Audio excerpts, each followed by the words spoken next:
आं बिराद गोजोननाय मोनदों दिनैनि बे मास रेलि गसाइगाव डिस्ट्रिक्ट बिपिएफनि मास रेलियाव फैनानै गसाइगाव डिस्ट्रिक्ट बिपिएफआव वेलकाम खालामदों आरो गोबांथार स्टेट बेंकआव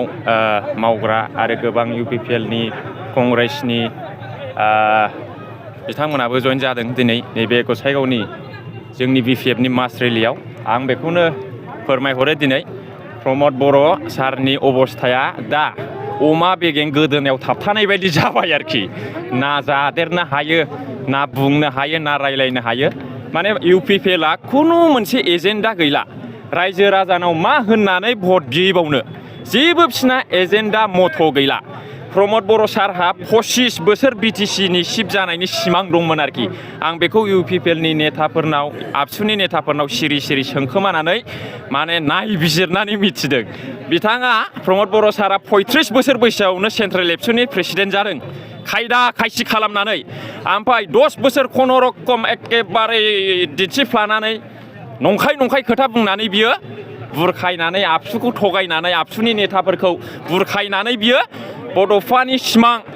जे सेपारेट स्टेट बेखौ बियो दंस' खालामबाय फाइनाल एन्ड कमप्रिहेन्सिभ खालामबाय दा आबसुआ ना बड'लेण्ड बिफिनजायो ना आन्दालन खालामफिनजायो माने आबसुखौ बियो दग' मग'आव दोनबाय आरोखि दा बिथांनि सिमाङा जोब्बाय माने बियो एखेबारे गसंनो हाला थैनाय बायदि जाबाय आरोखि आच्छा आंहा मोनसे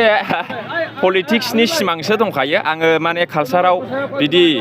पारमानेन्टलि गान खननानै एक्टिं खालामनानै जागोन बा मावलांगोन आंहा बिदि गैया आं दिनैसिम खुनु दामग्रा देग्रा हेन्डजों प्रेक्टिसबो होफेराखै आंखौ मानसिफ्रा लेंहरो आं डाइरेक्ट गानखौ खननानै डायलग होनानै फैयो आरोखि आंहा खुनु बिदि कालसारनि सारेगामा प्रेक्टिस गैया एक्टिंनि ट्रेनिं गैया आंना डाइरेक्ट गोदोनिफ्रायनो माने गोदोथ' होनजाला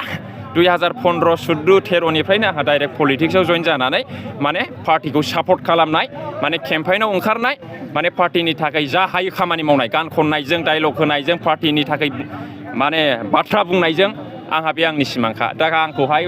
मानसिफ्रा गुबुन सानो गाज्रि बुङो फाव फान्दायो ना आंनि माबा माबि गाज्रि बानायफ्लानानै गाज्रि पिक्सार खालामनानै ससियेल मिडियायाव फाटायो बे गावसिनि खोथा आङो आंनि खामानिखौ आंनि सिमांखौ आङो मावफुंलांगोन आरोखि एथ' बिदि